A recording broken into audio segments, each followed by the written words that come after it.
Vos applis métiers, aujourd'hui, vous les développez en interne? Comment ça se passe? On développe quelques petites applis et on les fait héberger et ça devient diffusé dans nos différents interlocuteurs et ça se passe. Olivier, juste merci pour ce témoignage. Olivier, vous aussi, question sur les usages, vous hébergez pas mal de monde sur vos serveurs. Est-ce que vous avez, au-delà de l'exemple d'Igor, d'autres exemples qui vous paraissent vertueux parmi vos clients, parmi les exemples à suivre finalement en matière d'hygiène digitale, si je puis dire? Alors nous, on n'a pas pris le parti d'avoir un secteur d'activité voilà, en particulier. Ce qui est donc on va des intégrateurs comme Romain avec Aliento, mais des intégrateurs Sedge également, etc. C'est aussi bien la presse, puisqu'on a à peu près 80% de la presse nationale aujourd'hui dans nos data centers, qui ont été les premiers à avoir véritablement, puisque basculé à un moment donné. Que là, pour le coup, effectivement, ils ont monté des applications en mode SaaS pour pouvoir gagner en réactivité, puisque le match de foot, si on a l'information du score, je dis foot, mais ça peut être autre chose, je sais pas si. Le match de score, effectivement, une semaine après, c'est gênant. Donc, tous ces process d'accélération et d'infos en permanence et tout le temps ont fait que certains pans et certains secteurs d'activité se sont digitalisés plus vite. Tous les secteurs au jour d'aujourd'hui sont touchés par ça. Donc après, effectivement, ils peuvent avoir le choix de je veux garder l'information et la donner chez moi. Après, quand on regarde un peu effectivement les data centers qu'il peut y avoir au niveau mondial, et on n'est pas du tout sur les mêmes allez-y. Non, on n'est pas du tout sur. Enfin, voilà, c'est autre chose qu'une salle climatisée. Ça, on n'est pas sur les mêmes volumétries. Oui, tout à fait. Et puis, typiquement, je pense que Igor avait aussi un besoin en termes d'agrément au niveau des douanes. Donc, on répond aussi à toutes ces normes juridiques. Et aujourd'hui, je vois pas véritablement l'intérêt d'avoir une infrastructure en propre chez soi qui coûte énormément d'argent, qui est compliqué à maintenir. Donc je précise bien, on loue des mètres carrés au sol. C'est des agents immobiliers qui sont spécialisés dans des data centers, et on mutualise nous aussi une partie, donc le gardiennage, tout ce qui est supervision de la climatisation, etc.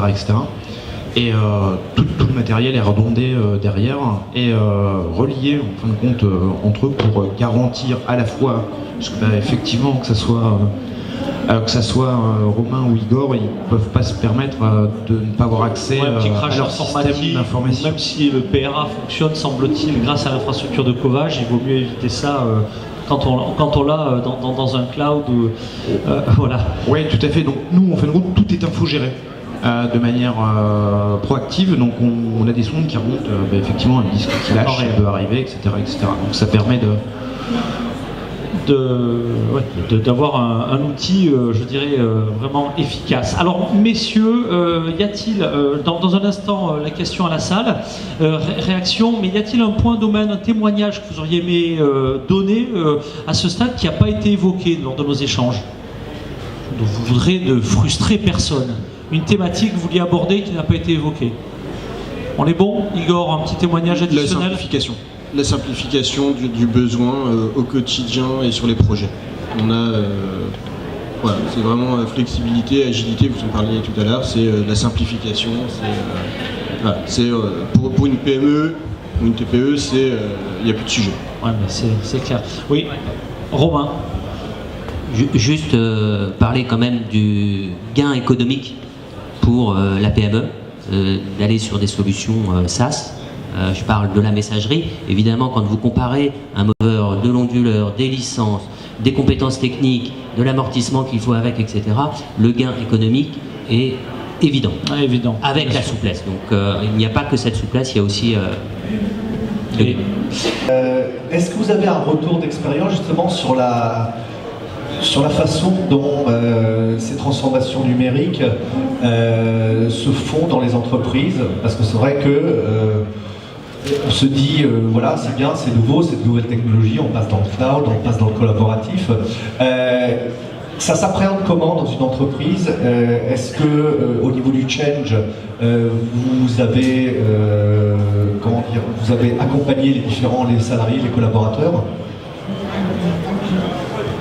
le fait de digitaliser une entreprise, basculer dans le tout numérique, enfin, le tout numérique avec des guillemets, c'est effectivement un effort. Généralement, c'est porté quand même par le chef d'entreprise, hein, puisque c'est une forte volonté de sa part. À un moment donné, ces données sont plus chez lui également, donc il a peut-être l'impression à un moment donné de perdre la maîtrise. Donc oui, bien sûr, on est à ses côtés. Les éditeurs sont généralement auprès d'eux aussi pour les accompagner. Par contre, je pense que c'est un tout, c'est véritablement une culture d'entreprise et il faut que tout le monde soit et adhère à cette numérisation.